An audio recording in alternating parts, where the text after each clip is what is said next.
안녕하세요. 저는 수원에 사는 40대 초반의 여자입니다. 제가 이렇게 오늘 사연을 올리는 이유는 믿었던 두 사람의 배신 때문인데요.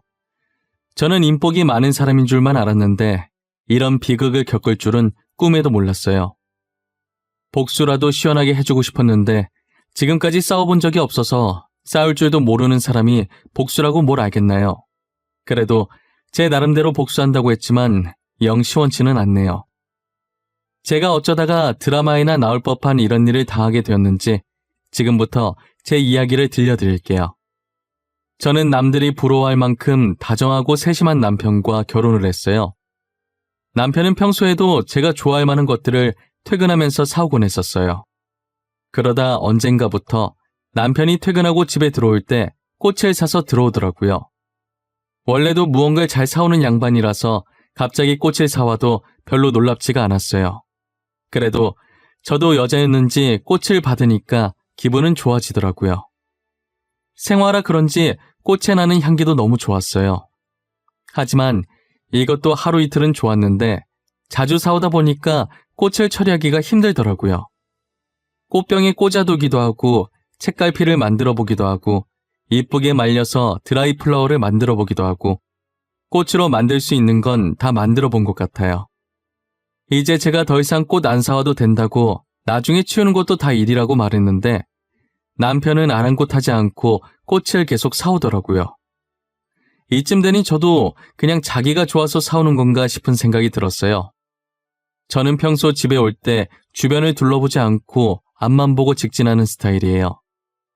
그러다가 어느 날 퇴근길에 주변을 둘러보게 되었는데 못 보던 꽃집이 있더라고요.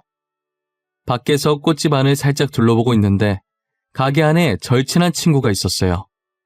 저는 반가운 마음에 들어가서 수다를 떨기 시작했어요. 야, 뭐야? 너가 왜 여기 있어? 꽃집 차릴 거라더니 여기에 차린 거야? 언제부터 한 거야? 왜 나한테 말 안 했어? 시연아, 이게 얼마만이야? 나 아직 가오픈한 거라서 정식 오픈하게 되면 너한테 말하려고 했지. 나 이제 가오픈 2주차야. 3주차 되면 정식으로 오픈하려고. 그렇구나. 정식 오픈하면 내가 꽃다발이라도 하나 사러 올게. 지금 남편이 꽃을 하도 사와서 집이 꽃밭이야. 아참, 너네 남편 요즘 꽃 사러 자주 오던데. 그것도 너한테 말해줘야지 하다가 퇴근 준비만 하면 까먹어서 말을 못했어. 아, 여기서 산 거였어? 안 그래도 요즘 남편이 꽃을 사오길래 어디서 사오나 했더니 여기였구만. 꽃향기 너무 좋더라. 색감도 진짜 너무 이뻤어. 집에 잘 말려서 드라이 플라워 만들어 놨다니까? 너 진짜 남편 잘 뒀다. 꽃 사주는 남편이 몇 있겠어. 너무 좋겠다. 부러워. 나도 빨리 결혼하고 싶다. 나한테도 꽃 사주는 남자 어디 없나? 남편이 사온 꽃 처치 곤란이라고 골치 아파했는데 부러워하는 친구를 보니 괜히 어깨가 으쓱하더라고요. 그날도 어김없이 남편이 일을 마치고 파스텔 톤으로 예쁘게 핀 꽃들을 사왔어요. 아까 친구가 부러워해서 그런지 그날엔 꽃이 유달리 더 이뻐 보이더라고요. 기존에 있던 꽃을 치우고 파스텔 톤 꽃들을 꽃병에 꽂아줬어요. 꽃을 보고 있으니 남편 정말 잘 뒀다는 생각에 계속 웃음이 나더라고요. 그리고 6개월 정도 시간이 흘렀을 때 남편이 더 이상 꽃을 사오지 않더라고요. 그러더니 이젠 꽃 대신 빵을 매일 사오기 시작했어요. 빵? 이게 웬 빵이야? 내가 빵을 좋아하긴 하는데 이 근처에 빵집 없을 텐데. 어디서 났어? 회사 근처에서 사서 여기까지 들고 온 거야? 아니, 우리 집 앞에 빵집이 새로 생겼던데 그래서 한번 사와봤어. 당신 빵 되게 좋아하잖아. 한번 먹어봐. 나도 시식해봤는데 촉촉하니 맛있었어. 집 앞에 빵집이 생겼다고? 나 빵 좋아하는데 잘 됐다. 이제 10분 걸어서 안 가도 되겠네? 내일부터 내가 그 빵집 다 털어주겠어. 저는 빵집이 생겼다는 남편의 말을 듣고 다음날 빵을 사러 갔더니 친구가 카운터에 서 있었어요. 혜인아, 너 꽃집은 어쩌고 여기서 일하고 있어? 이제 꽃집은 안 하기로 한 거야? 응, 꽃집 자리가 별로였는지 찾는 사람들도 잘 없고 장사가 안 되더라고. 그런데 여기 빵집이 없길래 자리 조금 옮겨서 빵집 오픈했어. 잘 생각했어. 너무 잘했다, 진짜. 여기서 빵집 가려고 하면 10분 정도 걸어야 됐거든. 나 학교 다닐 때 별명 빵순이었잖아. 빵 사러 갈 때마다 진짜 힘들었어. 빵집 하길 잘했네. 자주 사러 와. 내가 서비스로 빵 몇 개 더 넣어줄게. 온전히 내 개인 가게라서 마음대로 해도 되거든. 오, 친구 찬스. 너무 좋다. 근데 내가 사러 오는 일 주말 말곤 거의 없을걸? 아마 남편이 퇴근하면서 사다 줄 거야. 우리 남편 보이면 서비스 줘야 한다. 알겠지? 알겠어. 안 그래도 어제 왔길래 서비스로 몇 개 더 넣어줬어. 진짜 부럽다, 지집애. 결혼 하나는 잘했다니까. 제가 말했던 것처럼 남편은 퇴근할 때마다 양손 가득 빵을 사왔어요. 그러다가 아파트 주민 사이에서 이상한 소문이 돌기 시작했어요.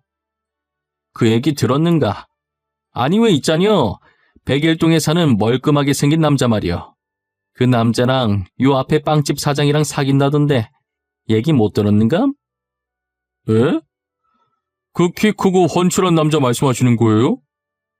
그 남자 유부남 아닌가?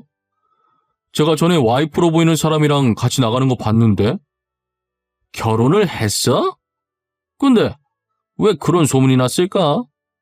둘이 아주 깨가 쏟아진다던디. 남자 퇴근하면 항상 빵집에 들러서 둘이서 그렇게 좋아 죽는다고 하더라고. 진짜요? 누가 그래요? 직접 본 사람 있어요? 솔직히 소문이 괜히 나는 게 아니잖아요. 누군가는 봤으니까 소문이 났겠지. 안 그래요? 그게 우리 딸이 집에 오는 길에 봤다지. 요즘 하도 밤에 출출해서 퇴근하고 오는 길에 밤에 먹을 빵을 사러 갔는데 손님 들어온 줄도 모르고 깨를 볶고 있었다라니까. 바로 이상한 소문의 주인공이 저희 남편과 제 친구였는데요. 제 남편과 제 친구가 사귄다는 소문이 조금씩 나기 시작하더니 곧이어 아파트 전체에 퍼지기 시작했어요. 소문이라는 게 진실이든 아니든 한 번 터지면 순식간에 확산되잖아요. 진실일지 헛소문일지 모를 저 이야기가 제 귀에 들어오기까지 얼마 걸리지 않았어요. 저는 처음 그 소문을 들었을 때 무슨 헛소문을 이렇게 요란하게 퍼뜨리나 생각했어요. 아무리 제가 집 밖을 잘 안 나온다지만 남편이 유부남인 걸 모르는 사람이 있는 건가 싶었죠. 처음엔 그 소문을 남의 일이라고 막 떠들어대는 주민들이 꼴보기 싫었어요. 제가 아는 남편과 친구는 절대로 그런 짓을 할 사람들이 아니었거든요. 그런데 아니 땐 굴뚝에 연기가 날까요? 그러다 주민들이 하는 말을 어쩌다가 듣게 되었는데 애정행각하는 모습을 직접 봤다는 얘기도 들었어요. 이대로 가만히 듣고만 있으면 안 되겠다는 생각이 들었어요. 저는 그 소문이 진실일지도 모른다는 생각에 소문의 출처를 알아보기 시작했습니다. 저는 남편의 퇴근 시간에 맞춰서 빵집 근처에서 기다리고 있었어요. 멀리서 퇴근 중인 남편의 실루엣이 제 쪽으로 다가오고 있는 게 보이더라고요. 저는 재빨리 몸을 숨기고 남편이 친구 빵집으로 들어가는 것을 보았어요. 저는 그때부터 모자를 눌러 쓴 채로 손님인 척 들어가서 영상을 찍기 시작했어요. 그런데 소문의 말처럼 제가 들어온 줄도 모르고 둘만의 세상에 갇혀 있더라고요. 친구는 엄청 자연스럽게 남편에게 말을 놓고 있었어요. 그리고는 친구가 남편을 부르는 호칭을 듣고 저는 조용히 입을 막았습니다. 친구는 남편을 자기라고 부르고 남편은 친구에게 여보라고 부르고 있더라고요.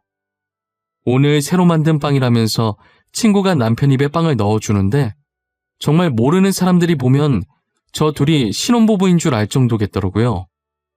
역시 소문은 괜히 도는 게 아니었어요. 저는 제 눈으로 애정행각하는 둘을 더는 볼 수가 없을 것 같아서 그 뒤로 조용히 빵집을 빠져나왔어요. 집으로 돌아온 저는 남편을 어떻게 해야 할지 고민하고 있었어요. 그와 동시에 당장 집에 들어오는 남편을 어찌 마주해야 할까도 고민했죠. 일단은 남편이 들어오면 아무렇지 않은 척 하기로 결정했어요. 곧이어 도어락 여는 소리가 들리더니 어김없이 빵을 사들고 왔더라고요. 그런 남편의 모습을 보고 아까 본 장면이 생각나 화가 났지만 일단 참았습니다. 저는 남편에게 아무것도 모르는 척 소문에 관해 이야기하기 시작했어요. 당신, 그 얘기 들었어? 지금 우리 아파트에 돌고 있는 소문 말이야. 나 참, 내가 그거 듣고 얼마나 어이가 없던지. 소문? 난 전혀 들은 게 없는데. 아파트에 무슨 소문이 났어? 내가 아파트에 친한 사람이 없어서 소문 같은 것도 못 들어봤네. 나도 친한 사람 없는데 지나가다가 들은 거야. 아니 글쎄, 당신이랑 혜인이가 사귄다잖아. 내가 당신 와이프인데 누가 누구랑 사귄다는 거야 진짜? 너무 어이없지 않아? 어? 진짜 어이없네. 내가 누구랑 사귄다고? 다들 무슨 말 같지도 않은 소리를 하는 거야. 진짜 헛소문이네. 도대체 누가 그런 소문을 내고 다니는 거야? 아니 그리고 나한테 누가 어이없는 영상도 보내주더라고. 근데 나는 그런 거 안 믿어서 바로 삭제했어. 이 영상? 어떤 영상이었는데? 소문 진짜라면서 누가 당신한테 영상 보내준 거야? 그냥 발만 보이고 여자랑 남자랑 서로 여보 자기 하는 영상이었는데 목소리가 당신이랑 혜인이 같긴 했는데 솔직히 비슷한 목소리 많잖아. 그래서 그냥 삭제했어. 요즘 누가 그런 장난을 하는 거야 진짜. 지금 아무 탈 없이 잘 사는 가정 무너뜨릴 일 있대? 진짜 어이없어. 잡히면 가만 안 둘 거야 내가. 남편 얼굴이 새하얘져서는 끝까지 화내는 척하면서 은근슬쩍 자리를 피하더라고요. 저는 그런 남편을 힐끔 보고 계속 모르는 척하고 있었어요. 사실 제가 이렇게 하면 제 친구와의 관계를 정리할 줄 알았어요. 하지만 그건 저의 큰 착각이었던 거죠. 이제껏 다정했던 남편을 믿고 사람을 잘못 본 것이었던 거예요. 저러고 다음날 또 빵집에 갔는데 제가 그렇게 얘기를 해도 정신을 못 차린 건지 또 둘만의 세상에 갇혀서 애정 행각을 하고 있더라고요. 저는 그 모습을 또 몰래 영상으로 담아놨습니다. 친구는 남편에게 언제 이혼할 거냐고 난리를 치고 있더라고요. 자기, 도대체 언제 이혼할 거야? 진짜 이혼 안 할 거야? 난 자기랑 결혼하고 싶은데 자기는 아니야? 나만 자기 좋아하는 거야? 나도 여보 많이 좋아하지. 여보랑도 살아보고 싶고. 하지만 난 시연이도 너무 사랑해. 둘 다 너무 좋아서 이혼하고 싶지는 않아. 내가 전에도 말했잖아. 이혼하는 건 싫다고. 여보가 알겠다며. 그때는 이렇게까지 자기가 좋아질 줄 몰랐지. 시연이가 말했던 것보다 더 다정해서 포기가 안 돼. 나 매번 시연이가 부러웠어. 어디서 이런 남편을 구했나 싶고. 여튼 난 절대 이혼은 안 돼. 못해. 다시는 이혼하라는 얘기 꺼내지 마. 나 진짜 화낼 수도 있어. 이기적이라고 생각할 수도 있지만 여보도 알고 만난 거잖아. 그래도 자기랑 결혼하고 싶은 걸 어떡해. 나는 지금 20년지기 친구 배신하고 당신 만나는 거야. 내 인생 반을 공유한 친구를 배신한 거라고. 나는 당신 만나는 거 쉬운 줄 알아? 저는 저 둘의 대화를 듣고 있으니 화가 나다 못해 어이가 없어지더라고요. 저는 증거 영상을 찍는 것을 멈추고 모자를 벗었어요. 아직도 어리석은 저 두 사람은 저를 발견하지 못했죠. 그리고는 그들에게 다가가서 남편 뺨을 그대로 내려쳤습니다. 남편은 이게 무슨 짓이냐며 화를 내면서 돌아보는데 제가 서 있자 무릎을 꿇고 빌기 시작했어요. 당신 언제부터 거기 있었어? 다 들은 거야? 아니지. 당신 지금 뭔가 오해하고 있는 거야. 나는 빵 사러 온 거야. 당신 빵 좋아하잖아. 그래서 빵 사러 왔어. 처음부터 다 들었어. 너네 진짜 웃기더라. 사람 바보 만드니까 재밌나 봐. 언제부터 속였어? 꽃 사줬을 때부터 속였니? 그때부터였어? 아니야. 처음 꽃 사줬을 땐 정말 당신이 좋아할 것 같아서 산 거야. 꽃을 자주 사러 갔더니 자연스레 안면 트게 되었고 말 나눠봤는데 잘 통하길래 어쩌다 보니 이렇게 됐어. 내가 진짜 어이가 없어서 난 끝까지 아니길 바랬어. 정말 헛소문이겠거니 했어. 둘 다 절대 그런 사람들 아니라고 굳게 믿고 있었으니까. 자기야, 내가 미안해. 잘못했어. 잠시 미쳤었나 봐. 뭔가에 씌었나 봐. 다시는 안 그럴게, 어? 제발 한 번만 봐줘. 그럼 내가 어제 말했을 때 멈췄어야지. 왜 정신을 못 차리고 또 이 짓거리야. 내가 모르는 척 해줬을 때 알아서 잘했어야지. 안 그래? 시연아, 다 들킨 마당에 하는 말인데 그냥 지웅 씨랑 이혼해주면 안 돼? 나 너랑 인연 끊을 거 각오하고 지웅 씨 만나는 거야. 이제 네가 지웅 씨 좀 놔줘라. 너 진짜 웃긴다. 친구 남편 뺏어가 놓고 당당하네? 그 당당함이 과연 언제까지 갈 수 있을까? 너도 나랑 인연 끊을 거 각오했다고 해서 하는 말인데 너 상간녀 소송하고 지구 끝까지 괴롭힐 거야. 친구는 상간녀 소송이라는 말에 눈빛이 흔들리기 시작하더라고요. 20년 우정을 생각해서 제가 상간녀 소송까지는 할 줄 몰랐나 봅니다. 지금 인연 끊는 마당에 지난 20년 우정이 무슨 소용이에요? 어차피 끊을 거면 확실히 끊어줘야 마무리가 깔끔한 거 아니겠어요? 제가 언제까지 자신들을 봐줄 거라고 생각했는지 모르겠네요. 저와 인연 끊을 거 각오하고 제 남편 뺏었다면서 이만한 각오는 안 했나 봐요. 제게 이혼해달라고 당당하게 나올 땐 언제고 5초 만에 무너지는 꼴을 보니 싸울 가치도 못 느꼈어요. 당장 저는 남편에게 이혼 소송할 거라면서 선포하고 증거 영상들을 시부모님께 보냈어요. 그리고 집으로 가서 남편 짐을 모조리 싸고 그대로 가방을 밖으로 내던져 버렸습니다. 남편은 제가 짐을 싸는 와중에도 제 팔을 붙잡고 한 번만 봐달라며 늘어지더라고요. 꼴 보기 싫어서 내쫓고 비밀번호 치고 들어올까봐 못 들어오게 이중잠금 해버렸어요. 잘못했다고 문 열어달라고 난리치는 통에 계속 그러면 경찰에 신고하겠다고 하니 조용해지더라고요. 남편은 집에서 쫓겨나고 그대로 시댁으로 갔나 보더라고요. 시어머니께서 전화로 제게 한다는 소리가 그래도 남편이 저를 더 좋아한다면서 제발 이번 한 번만 봐주면 안 되겠냐고 하더라고요. 저는 시어머니와도 도저히 말이 안 통할 것 같아서 죄송하다고 하고 전화를 계속 피했어요.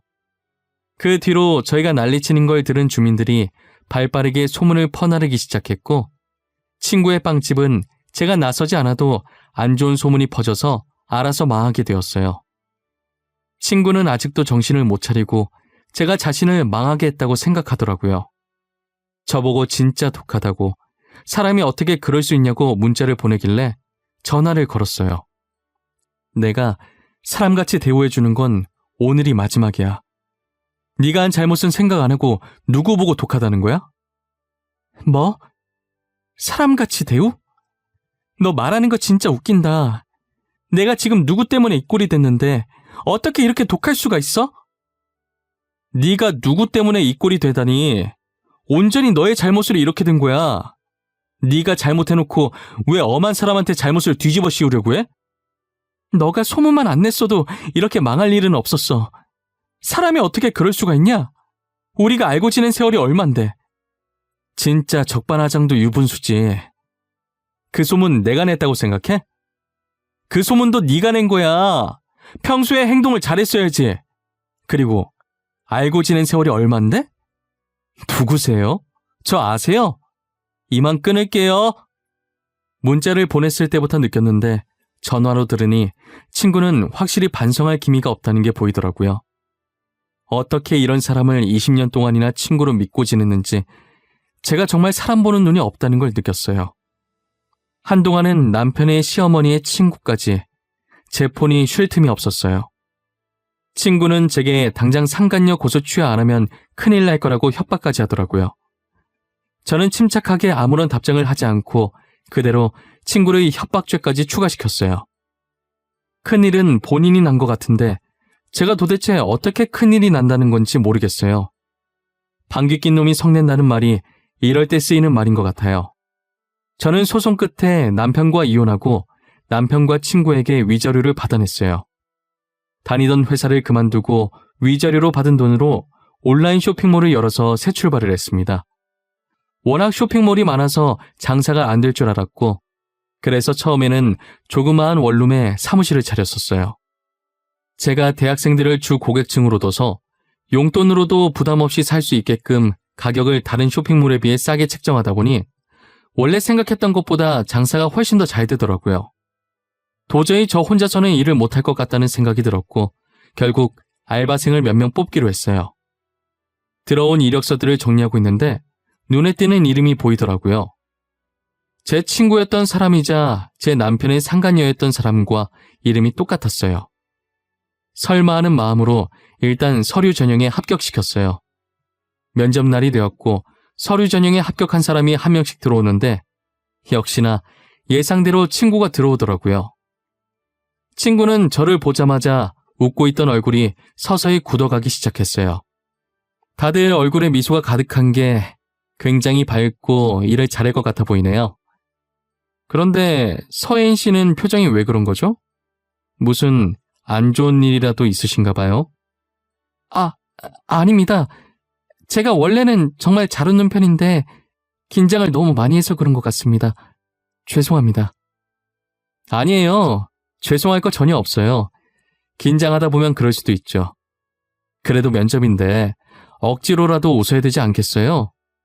다른 분들은 웃는 게 쉬워서 웃고 계신 게 아닐 텐데요.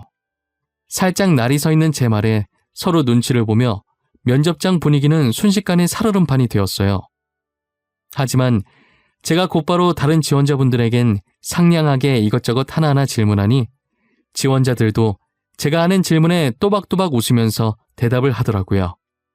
친구에게는 질문을 단 하나도 하지 않았고 눈길조차 주지 않았습니다. 면접이 거의 끝나갈 때쯤 친구 표정은 누가 살짝만 건드려도 울 것 같더라고요. 그리고 처음이자 마지막으로 친구에게 질문을 하나 던졌습니다. 자, 마지막으로 서혜인 씨는 잘하는 게 무엇인가요? 분명 잘하는 게 하나 있을 텐데 말이에요. 그죠? 저는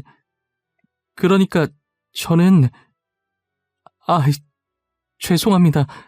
아니, 제가 울려고 한 건 아닌데 저도 모르게 눈물이 계속 나서 정말 죄송합니다. 어머, 왜 우세요? 제가 어려운 질문을 한 건가요? 서혜인 씨는 여기 계신 분들과 다르게 잘하는 게 없으신가 봐요? 진짜 죄송합니다. 저는 이미 면접이 끝난 것 같은데 혹시 먼저 나가봐도 될까요? 제가 있으면 방해만 될 것 같았어요. 아직 제가 면접 끝났다고 안 했는데 먼저 나가신다고요? 기본이 안 되어 있는 건 여전하시네요. 나가셔도 좋습니다. 다른 분들도 면접 끝났으니 나가셔도 됩니다. 그렇게 면접자들은 사무실을 나가고 저는 최종 합격자를 뽑고 있는 중이었어요. 그런데 누군가 저희 사무실을 똑똑하고 손가락으로 두드리더라고요. 나가보니 아무도 없었고 제가 문을 여는 것과 동시에 편지 하나가 바닥에 떨어져 있었어요. 그 편지는 친구가 남긴 것이었고 편지 내용에는 그동안 본인이 했던 일들에 대해 반성을 많이 했다며 잠깐 미쳤었던 것 같다고 그땐 정말 미안했다는 내용이었어요. 사과의 편지를 받았다고 해서 저는 친구를 용서할 생각이 없습니다. 저는 그들 덕분에 그렇게 좋아하던 빵을 평생 못 먹게 되었거든요. 빵만 보면 그 둘이 계속 생각나는 바람에 이혼하고 나서는 빵 근처에도 안 갔어요. 시간이 흘러도 절대 빵을 다시 먹을 순 없을 것 같습니다. 이제는 근처에도 못 가는 빵처럼 그들도 용서할 수 없을 것 같아요. 저는 이 일을 겪고 나서 2번 다시는 사람을 믿지 않으려고 합니다. 여러분들도 혹시 믿었던 사람들에게 배신당한 적이 있으신가요? 배신을 당한 적이 있으시다면 어떻게 대처를 하셨나요? 저처럼 복수를 하려고 하셨나요? 아니면 용서를 하셨나요? 저는 저 나름대로 복수를 한다고 했지만 속이 시원하지는 않네요. 여러분들은 어떤 선택을 하든 꼭 속이 후련해지는 선택을 하시길 바랄게요. 날씨가 많이 춥습니다. 특히 이 시국에 감기 걸리지 않게 조심하세요. 늘 행복하시고 건강하세요. 지금까지 제 이야기 들어주셔서 감사합니다.